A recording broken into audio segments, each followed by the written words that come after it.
I'm Katie. Some of you might, hello Ollie. Some of you might have met me round and about the trust. I absolutely love my job. I've brought Jane along with me as well. Or Jane's brought me, I'm not quite sure how. She works with me. Anyway, hopefully I'm not going to teach you how to suck eggs very much, and then we'll get to the interesting bit. So for any of you that don't really know much about dementia, we often come up to the wards and we're asked to assess and look at people with complex needs around their dementia. And often we get there and actually they don't have dementia at all. They've got a delirium. So it's really clear to know the difference between dementia and delirium. Dementia is a long-term cognitive issue where they've had cognition issues over a long period of time. Many of the patients we see have delirium. We will always come and see those patients. And that's a quick change in their cognition. It's a sudden change, often brought on by a UTI or constipation. And as anyone that's met me knows, poo is my favourite subject to talk about because most of our patients with delirium is constipation based. So we will come and see any of them. But dementia is just a cluster of symptoms. And we like people to be assessed properly in the community. So memory loss is one of those main things that you will associate with dementia. And if you imagine if you are trans or gay, that adds an extra complexity to it, particularly when you come into a hospital environment. We'll talk about that in a minute. Often mood changes. A dementia diagnosis is devastating. However much we try and say that it isn't, it's a terminal illness, which 1 in 4 of us will get, and it's completely devastating. It's life-changing for that person. So you're going to have anxiety, you're going to have mood changes alongside that. You're going to be worried about what the future holds. If you can't remember something, you're going to be anxious. If you end up in a road or a place and it suddenly changes, actually, where am I? That's hugely anxiety provoking. Hospital is incredibly anxiety provoking for all of us. We work here. I walk through the door and I'm anxious. You know, it is, isn't it? It's a really scary, frightening place. It's really busy and there's a lot going on. We walk through the door of a hospital and we totally become powerless. That's without adding that cognitive impairment on top. Communication problems. If you've got dementia, sometimes it's really hard to communicate or to understand what's being asked of you. And we're really rushed, busy individuals as nurses or clinicians. We don't often give our patients with dementia time to process what we're saying and then to be able to give us the correct answer. And perceptual difficulties, particularly in advanced dementia. We might not be able to perceive what everyday objects are, and that makes life really, really tricky, particularly in hospital. It's a little chart here. I'm going to talk about my favourite dementia in a minute, which I've probably got. So the majority of patients that we see have got Alzheimer's disease, and that's around 62%.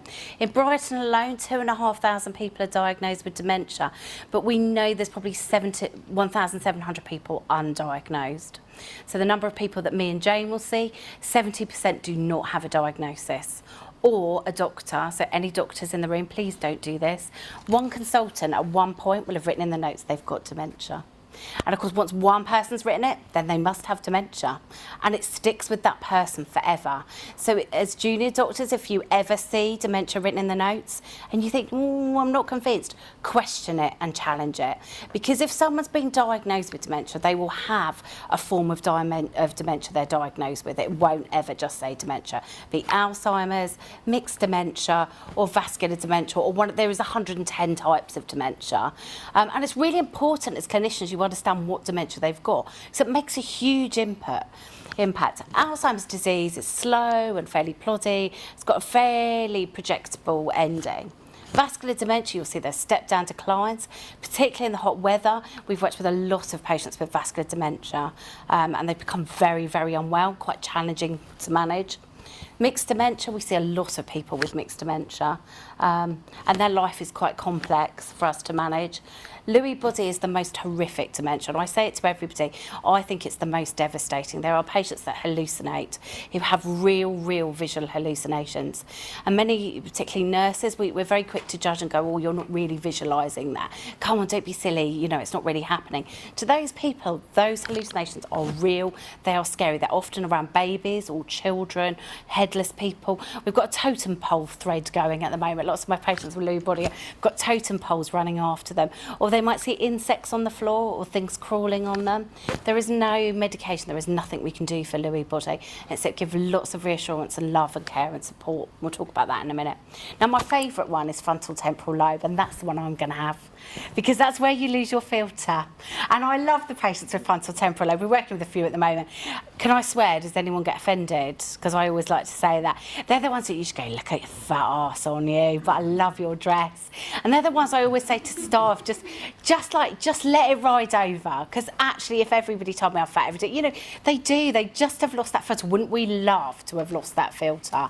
You know, that is just bliss. If you are 98 and your filter's gone, awesome. But the staff really take offence by that. You know, really struggle with that. And that's when often we see behaviours come out. And then there's Parkinson's disease and dementia. But there are 110 different types. So if you're interested in dementia, please go on to Alzheimer's UK and kind of go through. Terry Pratchett, does anyone know who Terry Pratchett? He had posterior cortical atrophy, so that was the back of his brain was affected, his vision centre. And I worked with a very young lady who was 49 and she had posterior cortical atrophy. And so although we're here to talk about older people, I'm really keen to say to you guys, it doesn't just affect older people. I work with more people that are young than are from the LGBTQ plus community, which tells you a story, because in this area I would expect to see more people coming in there. So we work with a 50-year-old at the moment, that's very regular for us, 60-year-olds. So for everybody, you know, it's really important. If you think someone's memory's changing, you know, do you think dementia? Okay, and these are the other ones that we have. We are seeing a huge rise in dementia and Down syndrome. As people are living much longer with Down syndrome, you will see a huge higher proportion of vascular dementia, particularly because often people with Down syndrome have cardiac problems. So we are starting to see a lot more people through and early onset. So I just want to talk to you about the book case analogy, and this is really important when it comes to our LGBTQ plus community, and particularly people that are trans, because the book case analogy is very much bound on feelings and memories. So if you imagine your solid oak bookcase is your feeling bookcase, and that's your emotions, and that's where they sit. Now, if you've got dementia, you can bash that solid oak bookcase. It is never going to fall. And I work with many patients that have been sedated and they've been restrained. They will always know how they felt. So if you go back to our trans community, which we'll talk about in a minute, they always know how they feel.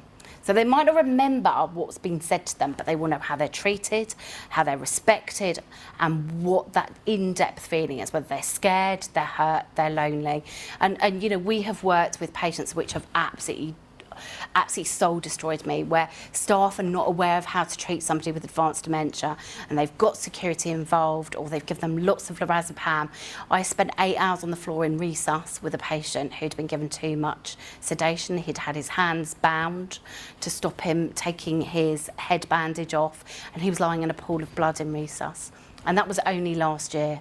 So although we think we've moved on a lot within dementia care, we're still a huge way behind. And when he woke up after this lorazepam sedation, and he'd had a huge amount, I did say to them, I'm not quite sure where you were going to go next, because we're probably on intubation if you give him any more. He said to me, am I a dog? Am I an animal? Because that's how I feel. So that's why the feeling bookcase is so important, how we treat our patients with dementia and how we make them feel.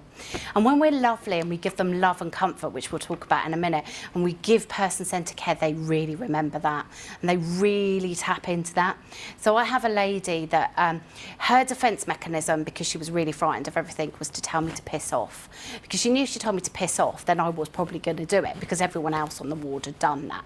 And she'd thrown the old cup of water over them, and she'd been a bit frontal and told people what they looked like and that she didn't really like them. So everybody had stayed away from her. I said to her, I'm not going anywhere, I'm sitting with you because you're scared. What's up? How can I make you unscared? She wanted a custard cream. So that's all it took.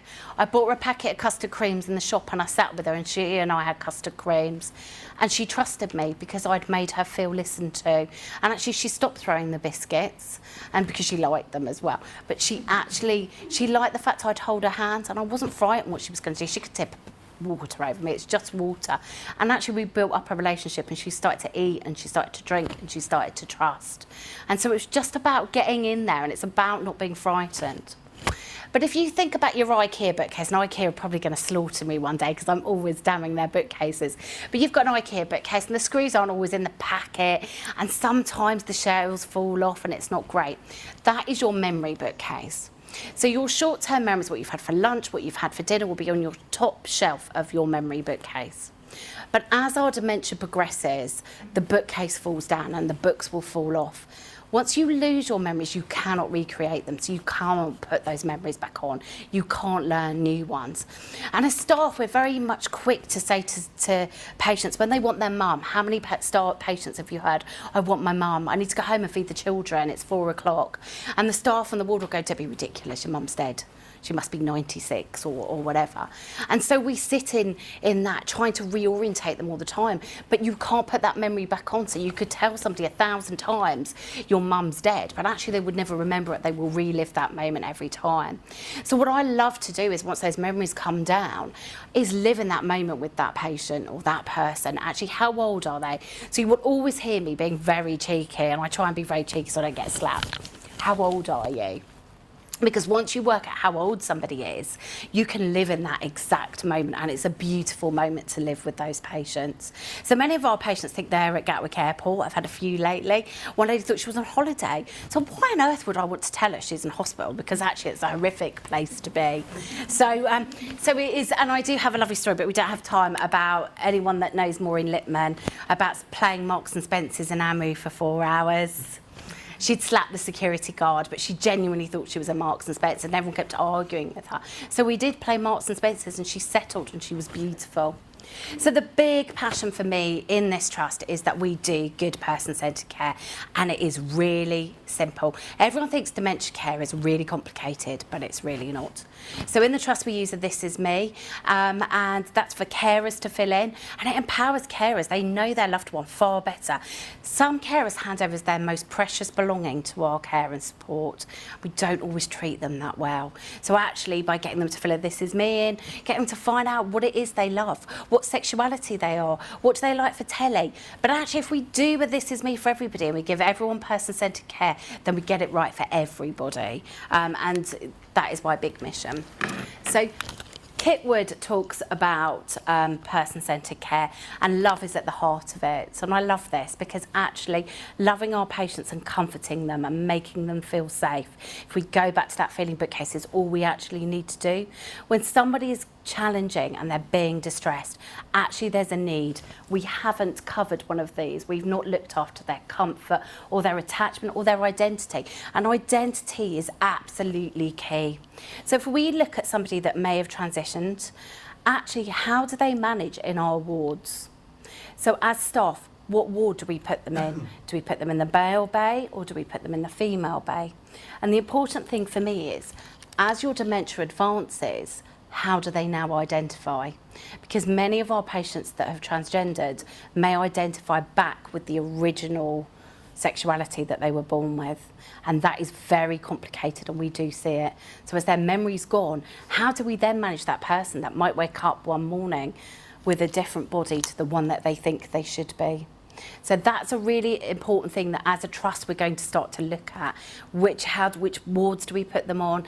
If they are identifying with what they were born with, so if they were a female when they were born, do we put them in a female bay if that's what they're identifying now? There isn't a right or wrong answer for this, but it's just for you guys to think about. Or do we identify them with the gender that they've now become? And so it's all lots of things. As a trust, we need to get much better on this. And I've been working with Babs as part of the new strategy. We really need to focus on how we look after our trans community. Because actually, I've only seen 2 patients that have transgendered in 18 months. So we know that they're not coming into hospital, they're not being identified, and they're not actively taking help. So actually 2 out of 2,500, there will be more people in our community with dementia that we are not tapping into. So we know that they feel judged in hospital, and we know that they are discriminated against. And you know, Helen was saying, staff are so obsessed with getting the right wording that they actually forget sometimes what's underneath. And we went to see an amazing lady on the ward, and they'd tried to focus on what her gender is and getting the right nouns and pronouns, but actually had forgotten the fact that she looked blimmin' awful in bed. So they'd put a gown on her, and her breasts were out, and her nails weren't painted, and they were all chipped. And actually they hadn't shaved her because they hadn't put her on the right hormones, and it was awful. And so she'd stopped eating, and actually she hadn't eaten for 6 weeks, and they tried to put an NG tube down, and it had all worked. Actually, they'd forgotten the real basic context, which is what we do with all of our patients, which is actually, what does she like to drink? No one had actually asked her, how do you take your coffee? And the lovely lady in the bed opposite said to me she likes 6 sugars in her coffee. As soon as this is not a lie, we put 6 sugars in her coffee, we moved her to another ward, this lady started to eat and drink. We made sure she got a nice nightie on, her hair was brushed, it was all matted at the back, you know, when they get those little nests. They'd just forgotten actually who she was and what her identity and what was really important to her. And she flourished, because with dementia particularly, if you stimulate their sweet senses, it will often encourage them to eat. So the fact that she loved the sugar stimulated her to then go on and eat other food. It gives you that endorphin rush, like when we have chocolate, kind of think, oh, this is great. But actually, if you do that for somebody with dementia, then they're more likely to want to eat. So it's just about getting it right. And how can we support? So make sure that they feel comfortable with their appearance. Appearance is key. Can you imagine anything worse than being in the middle of a ward, in the Barry building, in a gown? That's my worst nightmare. Without being trans or without anything else, is my worst nightmare with my button show. And that's why people are frightened to come into the hospital, because they don't know how we're going to look after their dignity. Addressing by the correct pronoun is really important, but like Helen said, not focusing on it, not making that our prime focus. But it's about treating them as an individual. Absolutely, all of our patients need to be treated as individuals, because we all are individual and will experience dementia in an individual way. Family and friends are really important, but try not to focus on maybe the family and friends that knew them before they transitioned, because they may have their own agenda, and it's very clear often they have their own agenda, and if they've forgotten how they've transitioned, they may be very happy that they've gone back to their original sexuality, gender. And anxieties are huge, because actually they might have forgotten they've disclosed at previous appointments, or they may have never disclosed. And so suddenly, you know, we've all had nurses go, oh my God, it's a woman. And they're on a man's, I've heard, I've been there. And you're like, you know, shut up, you know, and embarrass them, or taking their, you know, giving them no dignity and pulled the sheets down. And we said that, and make them just feel safe. It's basic care. Dementia and all of the care that we talk about is just making someone feel loved, secure and respected. I think I'm about out of time now, and I always go over time. Just my clear thing is, always smile, always hold somebody's hand. Patients with dementia love touch. 90% of them just want to cuddle. I love my dogs, I get to cuddle and touch, and just make someone feel special for that 5-10 minutes, that you're really listening to them and you're really engaging in that conversation with them. You know, none of us would get on a flight if the pilot didn't want to fly and we didn't have enough staff and the fuel wasn't in it. But actually we talk a lot in front of our patients about what a rubbish day we're having, and it's all a bit crap, and you know, there's not enough staff. But our patients with dementia will pick on that 20 times higher. They'll tune into it and become quite paranoid by it. Give them time to answer, but most of all, think about their feelings. And people will not, with dementia, will not remember who you are, but they will always remember how you make them feel. And so most people don't know who I am. They know I'm the mad woman with red lipstick on. But they hopefully know that actually they feel safe with me and I look after them. So that's it, because we're going to run out of time, and I could go on forever and ever, because I do like to talk about dementia. Just very quickly, we've got a dementia conference on the 21st. I'll stop flicking. 21st of October, please come. Free lunch.